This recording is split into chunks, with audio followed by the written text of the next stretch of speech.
ವಿಧಾನಸಭೆ ಕಲಾಪ ಆರಂಭ ಆಗ್ತಾ ಇದ್ದಂತೆ ವಿಪಕ್ಷಗಳು ಗದ್ದಲವನ್ನ ಮಾಡಿದ್ದಾವೆ. ಸಚಿವ ನಾಗೇಂದ್ರ ರಾಜೀನಾಮೆಗೆ ಆಗ್ರಹಿಸಿ ಅಹೋರಾತ್ರಿ ಧರಣಿಯನ್ನ ನಡೆಸ್ತೀವಿ ಅಂತ ಹೇಳಿ ಮತ್ತೊಂದು ಸ್ಟೆಪ್ಸ್ ಅನ್ನ ತೆಗೆದುಕೊಳ್ತಾ ಇದ್ದಾರೆ. ಆ ಕುರಿತ ಬ್ರೇಕಿಂಗ್ ಅಪ್ಡೇಟ್ ಬರ್ತಾ ಇದೆ, ಬನ್ನಿ ನೋಡ್ತಾ ಹೋಗೋಣ.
ವಿಧಾನಸಭೆ ಕಲಾಪ ಆರಂಭ ಆಗ್ತಾ ಇದ್ದಂತೆ ವಿಪಕ್ಷಗಳು ಗದ್ದಲವನ್ನ ಮಾಡಿದ್ದಾವೆ.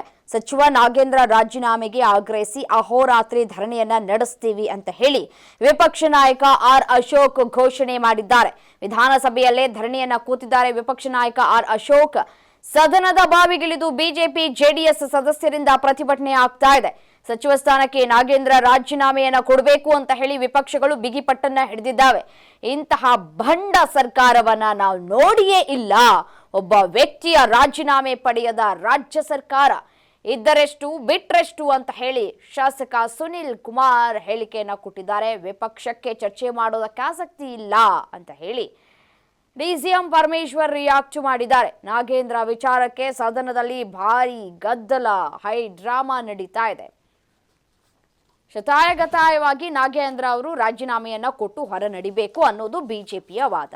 ನೀವೇನಾದ್ರೂ ಮಾಡ್ಕೊಳ್ಳಿ, ಯಾವ ರೀತಿಯಾದ್ರೂ ಗಲಾಟೆಯನ್ನಾದ್ರೂ ಮಾಡ್ಕೊಳ್ಳಿ, ಯಾವ ರೀತಿಯಾಗಿ ಪ್ರತಿಭಟನೆಯನ್ನ ಕೂಡ ಆದ್ರೂ ಮಾಡ್ಕೊಳ್ಳಿ, ನಮಗೇನು ಅದರ ಅವಶ್ಯಕತೆ ಇಲ್ಲ, ಅದ್ರ ಬಗ್ಗೆ ನಾವು ತಲೆ ಕೆಡಿಸ್ಕೊಳ್ಳೋದಿಲ್ಲ, ನಮ್ಮ ಕೆಲಸವನ್ನ ನಾವು ಮಾಡ್ತೀವಿ ಅಂತ ಹೇಳಿ ರಾಜ್ಯ ಕಾಂಗ್ರೆಸ್ನ ಸರ್ಕಾರ ಹೇಳ್ತಾ ಇದೆ. ಅದರ ಮುಂದುವರಿದ ಭಾಗ ಅನ್ನುವಂತಹ ರೀತಿಯಲ್ಲಿ ಭಂಡಗೆಟ್ಟ ಸರ್ಕಾರ ಅಂತ ಹೇಳಿ ಈಗ ವಿಪಕ್ಷದವರು ಕಿಡಿಕಾರ್ತಾ ಇದ್ದಾರೆ. ಸಚಿವ ನಾಗೇಂದ್ರ ರಾಜೀನಾಮೆಯನ್ನ ಕೊಡಲೇಬೇಕು ಅಂತ ಹೇಳಿ ಆಗ್ರಹಿಸಲಾಗ್ತಾ ಇದೆ. ಸದನದ ಒಳಗೂ ಹೊರಗೂ ಪ್ರತಿಭಟನೆಯ ಕಾವು ಕ್ಷಣ ಕ್ಷಣಕ್ಕೂ ತೀವ್ರತೆಯನ್ನ ಪಡೆದುಕೊಳ್ತಾ ಇದೆ. ಕೆಲವರನ್ನ ವಶಕ್ಕೆ ಪಡೆದುಕೊಳ್ಳುವಂತಹ ಕೆಲಸಗಳು ಕೂಡ ಆಗಿದೆ. ಇದರ ಮಧ್ಯದಲ್ಲಿಯೇ ಸದನದ ಒಳಗೆ ಅಹೋರಾತ್ರಿ ಧರಣಿಯನ್ನ ಮಾಡ್ತೀವಿ ಅಂತ ಹೇಳಿ ಘೋಷಣೆಯನ್ನ ಮಾಡಿದ್ದಾರೆ ವಿಪಕ್ಷ ನಾಯಕ ಆರ್ ಅಶೋಕ್. ವಿಧಾನಸಭೆಯಲ್ಲೇ ಧರಣಿಯನ್ನ ಕೂತಿದ್ದಾರೆ ವಿಪಕ್ಷ ನಾಯಕ ಆರ್ ಅಶೋಕ್. ಸದನದ ಬಾವಿಗಿಳಿದು ಬಿಜೆಪಿ ಮತ್ತೆ ಜೆಡಿಎಸ್ ಸದಸ್ಯರಿಂದ ಪ್ರತಿಭಟನೆಯನ್ನ ಕೂಡ ಮಾಡಲಾಗ್ತಾ ಇದೆ. ಸಚಿವ ಸ್ಥಾನಕ್ಕೆ ನಾಗೇಂದ್ರ ರಾಜೀನಾಮೆಯನ್ನ ಕೊಟ್ಟು ಹೊರನಡಿಬೇಕು ಅಂತ ಹೇಳಿ ವಿಪಕ್ಷಗಳು ಬಿಗಿಪಟ್ಟನ್ನ ಹಿಡಿದಿದ್ದಾವೆ. ಇಂತಹ ಭಂಡ ಸರ್ಕಾರವನ್ನ ನಾವು ನೋಡೇ ಇಲ್ಲ. ಒಬ್ಬ ಸಚಿವರ ಯಾವ ರೀತಿಯಾಗಿ ಸೇಫ್ ಮಾಡ್ತಾ ಇದ್ದಾರೆ ನೋಡಿ. ಒಬ್ಬ ವ್ಯಕ್ತಿಯ ರಾಜೀನಾಮೆಯನ್ನ ಪಡೆದುಕೊಳ್ಳೋದಕ್ಕೆ ಸಾಧ್ಯ ಆಗಿಲ್ಲ ರಾಜ್ಯ ಸರ್ಕಾರಕ್ಕೆ ಅಂತ ಹೇಳಿ ಪ್ರತಿಭಟನೆಯನ್ನ ನಡೆಸ್ತಾ ಇದ್ದಾರೆ. SD ಸಮುದಾಯಕ್ಕೆ ಬಹುದೊಡ್ಡ ಅನ್ಯಾಯವಾಗಿದೆ.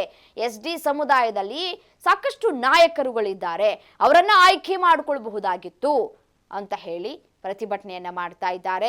ಇದ್ರೆಷ್ಟು ಬಿಟ್ರೆಷ್ಟು ಇಂತಹ ಸರ್ಕಾರ ಅಂತ ಹೇಳಿ ಸುನಿಲ್ ಕುಮಾರ್ ವಾಗ್ದಾಳಿ ನಡೆಸಿದ್ದಾರೆ. ವಿಪಕ್ಷಕ್ಕೆ ಚರ್ಚೆ ಮಾಡೋದಕ್ಕೆ ಆಸಕ್ತಿ ಇಲ್ಲ ಅಂತ ಹೇಳಿ ಡಿಸಿಎಂ ಪರಮೇಶ್ವರ್ ಅವರು ಕೂಡ ರಿಯಾಕ್ಟ್ ಮಾಡಿದ್ದಾರೆ. ಚರ್ಚೆಗೆ ನಾವು ಆಹ್ವಾನವನ್ನ ಕೊಟ್ಟಿದ್ದೀವಿ, ಅವರು ಚರ್ಚೆಗೆ ಬರೋದಕ್ಕೆ ಸಿದ್ಧರಿಲ್ಲ ಅಂತ ಕೂಡ ಕಾಂಗ್ರೆಸ್ನ ಸರ್ಕಾರ ಹೇಳ್ತಾ ಇದೆ. ನಾಗೇಂದ್ರ ವಿಚಾರಕ್ಕೆ ಸದನದಲ್ಲಿ ಭಾರಿ ಗದ್ದಲ, ಹೈ ಡ್ರಾಮಾಗಳು ಕೂಡ ನಡೀತಾ ಇದೆ.